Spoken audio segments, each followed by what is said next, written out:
નમસ્કાર વિદ્યાર્થી મિત્રો, સ્વાગત છે આપનું ગુજરાતી પાઠશાળામાં। આજે આપણે ધોરણ 8 સામાજિક વિજ્ઞાનમાં પાઠ 5ના ભાગ 2નો અભ્યાસ કરવાના છીએ। હવે પાઠ 5માં ભાગ 1નો અભ્યાસ છે આપણે કરી ચૂક્યા છીએ।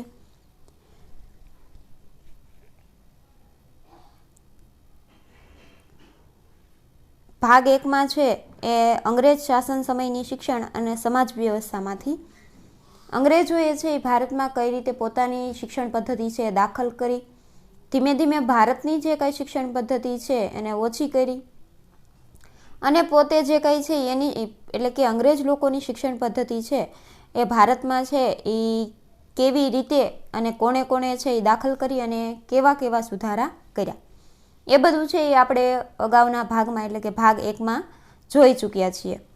હવે ભાગ 2માં આપણે એ જોવાનું છે કે ભાઈ ભારતીય જે કાંઈ શિક્ષણ પદ્ધતિ છે અથવા તો ભારતમાં જે કાંઈ સમાજ સુધારકો છે જેને સમાજ વ્યવસ્થામાં સુધારો કર્યો, જે કાંઈ અંધશ્રદ્ધા અથવા તો જૂના રીતિ રિવાજો છે એને દૂર કરવાના પ્રયત્નો કર્યા, તો એ બધા વિશે છે એ આપણે આજે જોવાના છીએ। તો જે વિદ્યાર્થી મિત્રોએ પહેલાં તો ભાગ 1 ન અભ્યાસ કર્યો હોય તેની લિંક નીચે ડિસ્ક્રિપ્શનમાં મળી જશે, ત્યાંથી તમે ભાગ 1નો અભ્યાસ કરી લો। ત્યાર આ બાદ વિડીયો જોશો તો તમને છે એ પાઠ છે એ કન્ટિન્યુ એટલે કે આખો પાઠ છે એ વ્યવસ્થિત રીતે સમજાઈ જશે।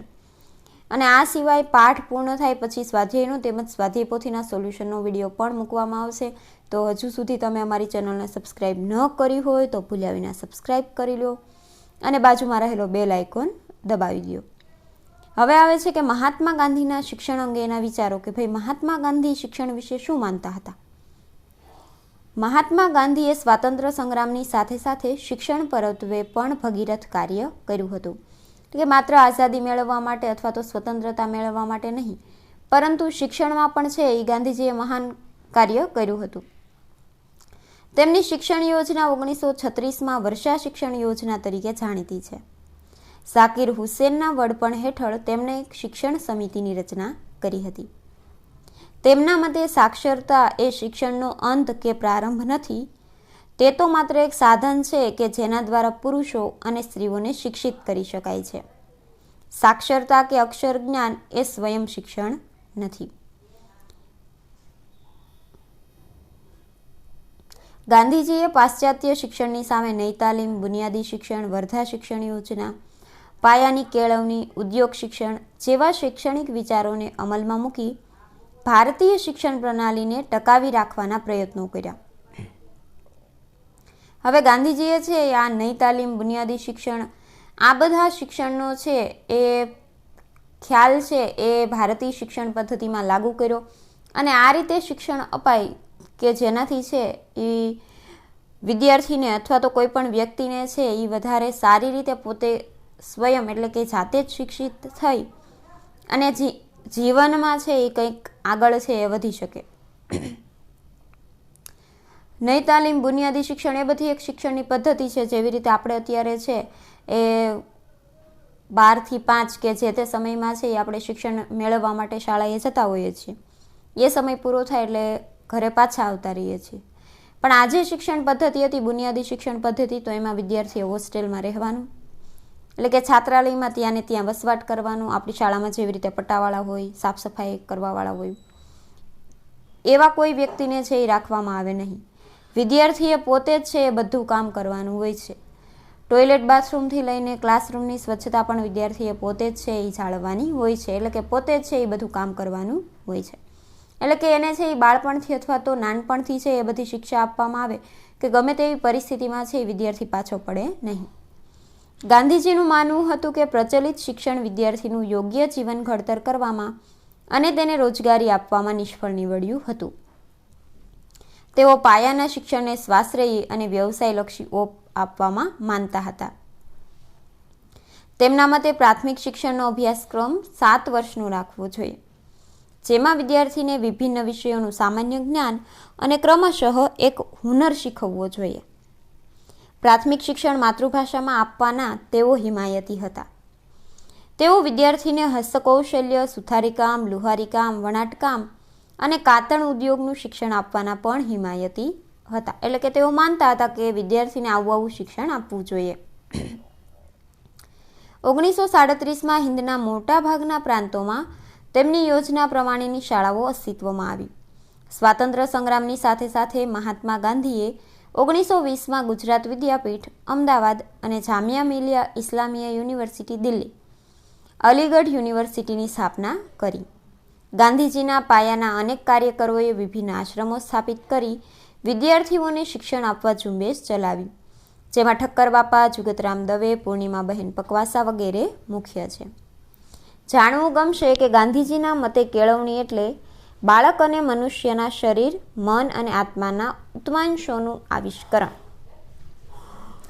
મહાત્મા ગાંધીજીના કેળવણી વિષયક વિચારો આપણને તેમની આત્મકથા સત્યના પ્રયોગો, મારા સ્વપ્નનું ભારત અને તેમના ગાંધીજીનો અક્ષરદેહ વગેરે પુસ્તકોમાંથી સુપેરે જાણવા મળે છે.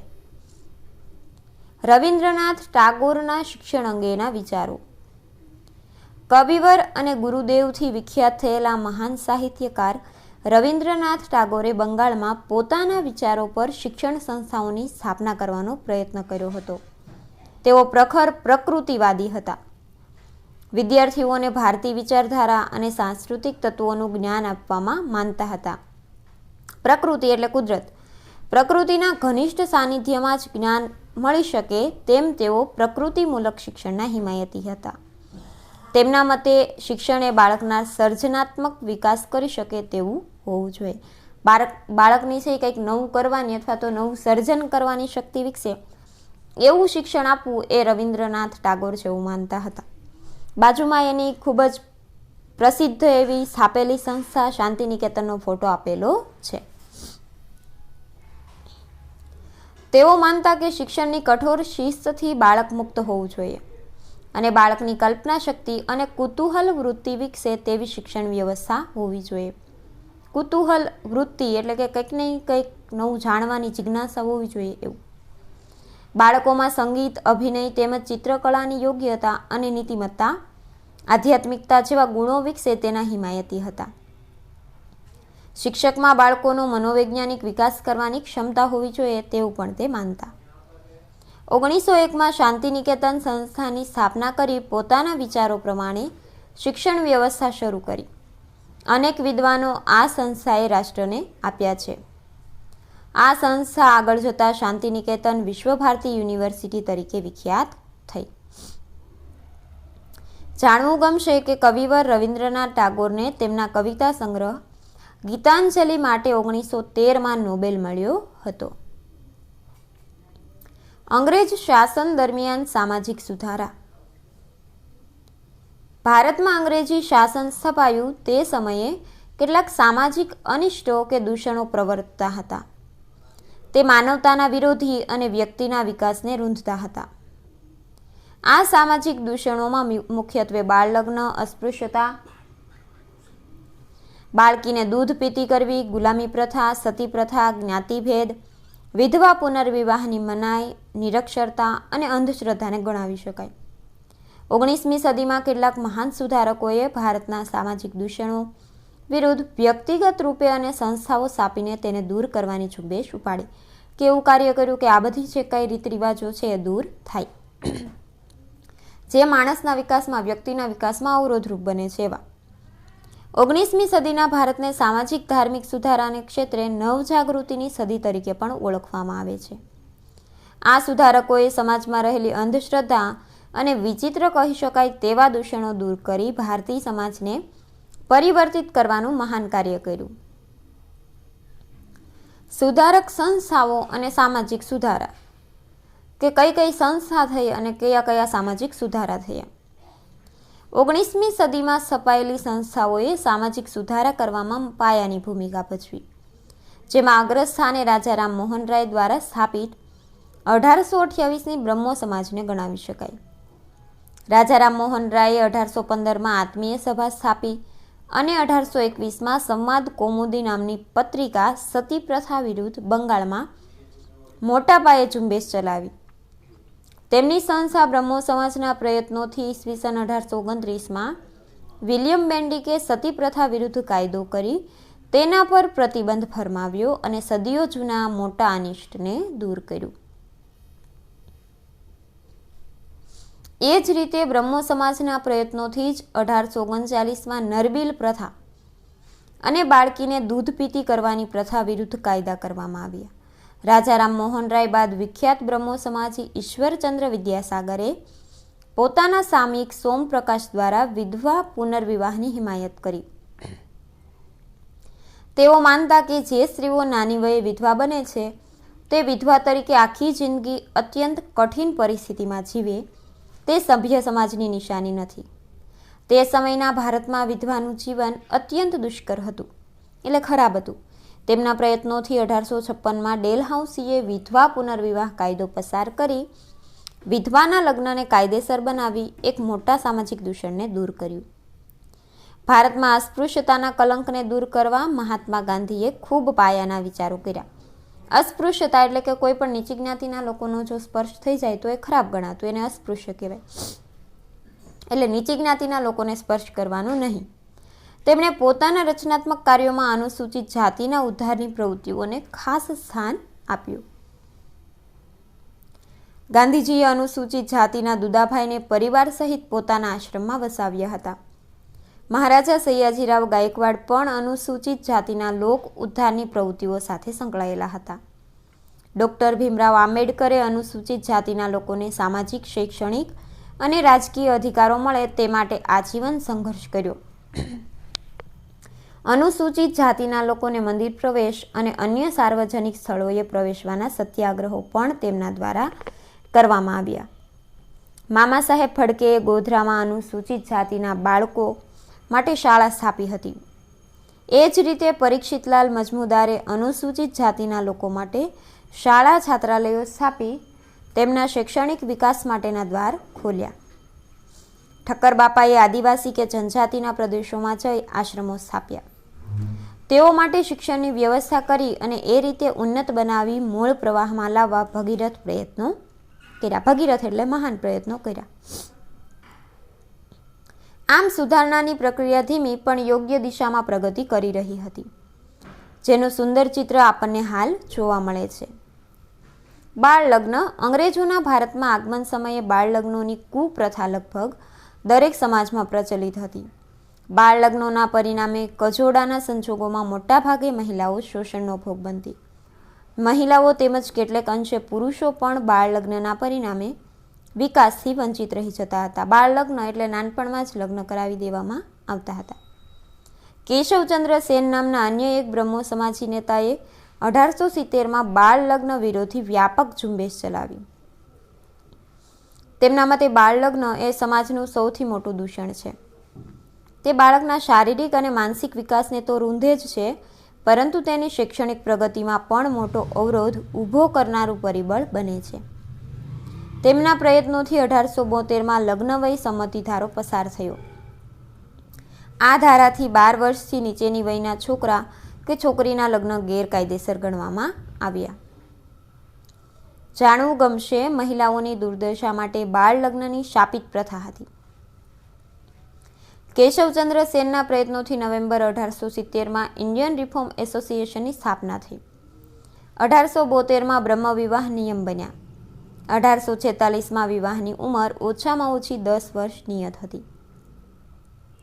જે સંમતિ વય અધિનિયમ અન્વયે કન્યાના લગ્નની ઉંમર 10થી વધારીને 12 વર્ષની કરવામાં આવી.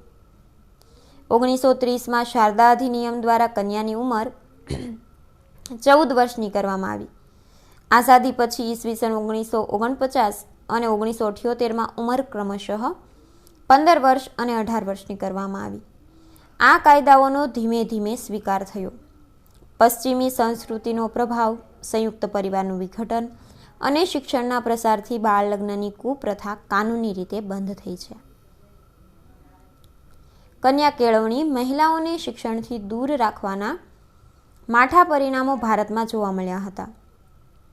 સમાજનું લગભગ અડધું અંગ શિક્ષણથી વંચિત રહે એ સમાજ માટે પણ ઘાતક પુરવાર થાય. ઉપરાંત બાળકોના ઘડતરમાં સ્ત્રીઓનું યોગદાન મહત્વપૂર્ણ છે.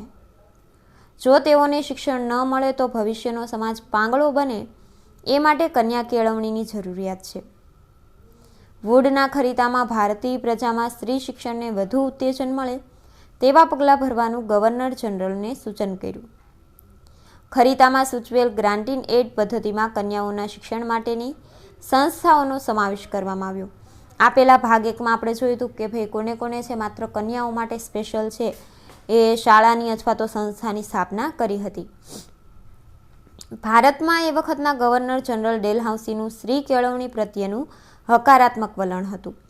કાઉન્સિલ ફોર એજ્યુકેશનને માર્ગદર્શન આપતા તેમણે જાહેર કર્યું હતું કે 1854ના ખરીતામાં શિક્ષણની જે જવાબદારી છે તે સરકારે સ્વીકારવી જોઈએ. વુડના ખરીતાથી સ્ત્રી કેળવણીના ખર્ચમાં ભારે વધારો કરવાનો અનુરોધ કર્યો. પરિણામે નવી કન્યા શાળાઓ શરૂ થઈ. વિધવા વિવાહ. વિધવા વિવાહ એટલે કે સ્ત્રીનો પતિ મૃત્યુ પામે અને વિધવા થયેલી સ્ત્રીના ફરીથી વિવાહ એટલે કે લગ્ન કરાવવામાં આવે.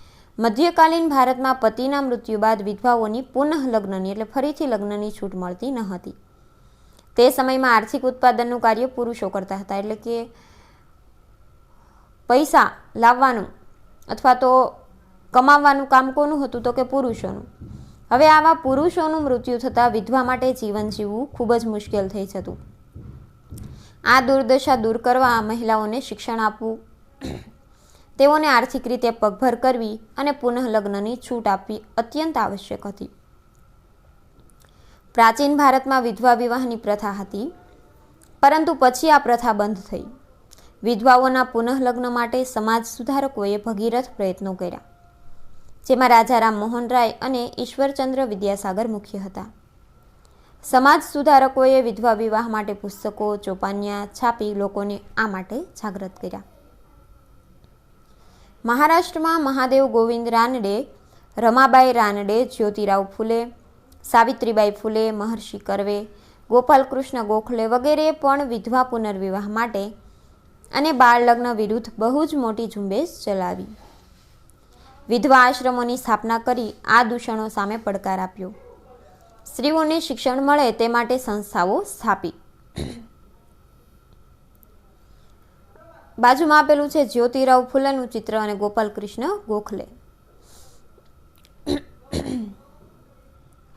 ગુજરાતમાં 1844માં દુર્ગારામ મહેતાજીએ સુરતમાં માનવ ધર્મ સભાની સ્થાપના કરી લોકોને વહેમ, અંધશ્રદ્ધા અને દોરા ધાગાની પ્રવૃત્તિઓમાંથી છોડાવવા મહત્વપૂર્ણ કાર્ય કર્યું. દોરા ધાગા એટલે કોઈ પણ વ્યક્તિ છે એની તબિયત સારી ન રહેતી હોય, તમે સાંભળ્યું છે એવું, તબિયત સારી ન રહેતી હોય અથવા તો બીજા કાંઈ પ્રશ્ન હોય તો એની પાછળ દોરા બાંધે. એવા કોઈ સાધુ બાવા પાસે લઈ જાય અને દોરો બંધાવવામાં આવે અને પછી એ માન્યતા રાખે કે ભાઈ આ દોરો બાંધશે તો એને સારું થઈ જશે. એ દોરા ધાગાની પ્રવૃત્તિ, એમાંથી છોડાવવા મહત્વપૂર્ણ કાર્ય કર્યું. તો ગુજરાતના મહાન સુધારકો નર્મદ, કરસનદાસ મુળજી, મહિપતરામ રૂપરામ, દલપતરામ વગેરેએ પણ બાળ લગ્ન અને વિધવા વિવાહની મનાઈ વિરુદ્ધ આંદોલનો ચલાવ્યા. નર્મદે એક વિધવા સાથે લગ્ન કરી દાખલો બેસાડ્યો હતો, એટલે કે ખુદ નર્મદે છે એ એક વિધવા સાથે લગ્ન કર્યા હતા. નર્મદ અને બાજુમાં આપેલું છે દલપતરામ. ગવર્નર જનરલ કાઉન્સિલના સભ્ય જે.બી. ગ્રાન્ટે કરેલ બિલને, જેને વિધવા પુનઃ લગ્ન અધિનિયમ 1856 તરીકે ઓળખાય છે, આ કાનૂન અંતર્ગત કોલકાતામાં શ્રીચંદ્ર વિદ્યારત્ન અને કાલીમતી દેવીના વિવાહ થયા. શ્રીચંદ્ર વિદ્યારત્ન સંસ્કૃત કોલેજમાં અધ્યાપક હતા.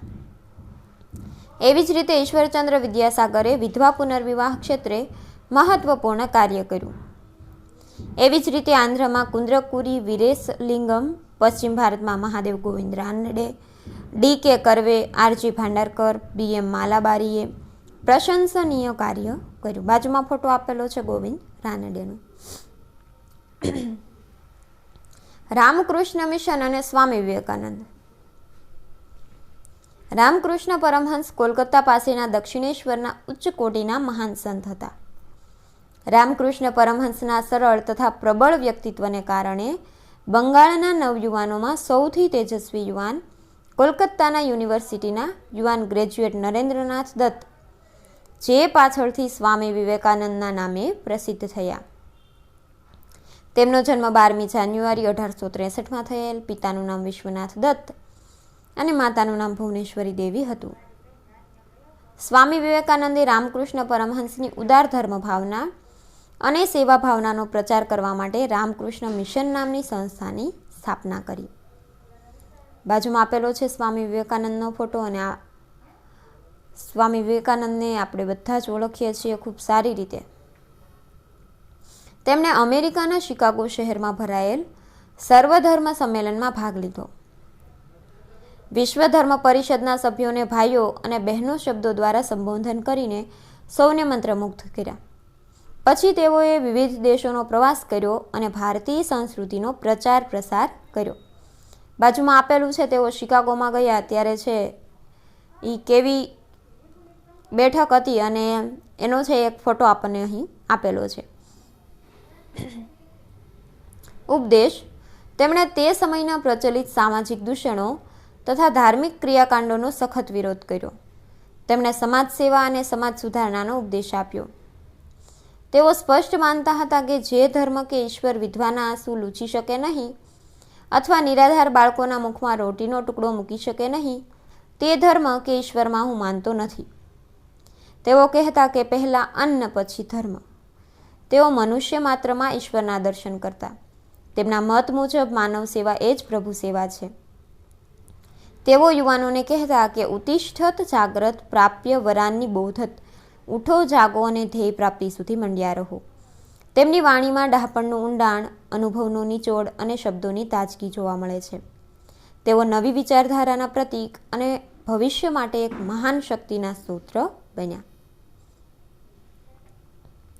અંગ્રેજોએ શિક્ષણ વ્યવસ્થાને ચોક્કસ ઢાંચામાં ઢાળવાનો પ્રયત્ન કર્યો. તેમના શિક્ષણનો મુખ્ય હેતુ શાસન સુવ્યવસ્થિત ચલાવવા માટેના કારકુનો પેદા કરવા સુધી સીમિત હતો. અંગ્રેજોને માત્ર છે એનું શાસન વ્યવસ્થિત ચાલે માટે માત્ર કારકુન વ્યવસ્થિત બને એટલું જ એને શિક્ષણ આપવાનું એનું છે એ કામ હતું. એટલે કે એને એટલું જ શિક્ષણ આપવું હતું કે કારકુન છે વ્યવસ્થિત રીતે કામ કરી શકે. એનાથી વધારે છે એ કોઈને શિક્ષણ આપવું નહીં. પરિણામે ભારતમાં શિક્ષણને વેગ મળી શક્યો નહીં. તે સમયની સ્થિતિમાં ભારતમાં વર્ષોથી દ્રઢ થયેલા દૂષણોને દૂર કરવા માટે પણ સમાજ સુધારકોએ કમર કસી, ખૂબ મહેનત કરી, વિવિધ સંસ્થાઓની સ્થાપના કરી. આ દૂષણો સામે તેમણે ચોપાનિયા, પુસ્તકો કે સભાઓ દ્વારા જાગૃતિ ફેલાવી. સમાજ સુધારકોની આ પ્રવૃત્તિને કારણે ચોપાનિયા એટલે કે પેમ્પલેટ આપણે નથી આપતા કોઈ કાગળમાં લખીને અથવા તો માહિતી આપીને, એ અંગ્રેજ સરકારે કેટલાક દૂષણો વિરુદ્ધ કાયદો ઘડી આ દૂષણો દૂર કરવા પ્રયત્નો કર્યા. સમય જતાં સમાજે તે સ્વીકારી પ્રગતિ તરફ કદમ માંડ્યા. અને અહીં જે છે આ પાઠ પૂર્ણ થાય છે. જો વિદ્યાર્થી મિત્રો તમને આ વિડીયો પસંદ આવ્યો હોય તો વિડીયોમાં લાઇક બટન દબાવવાનું ભૂલતા નહીં. વિડીયો જોવા બદલ આભાર.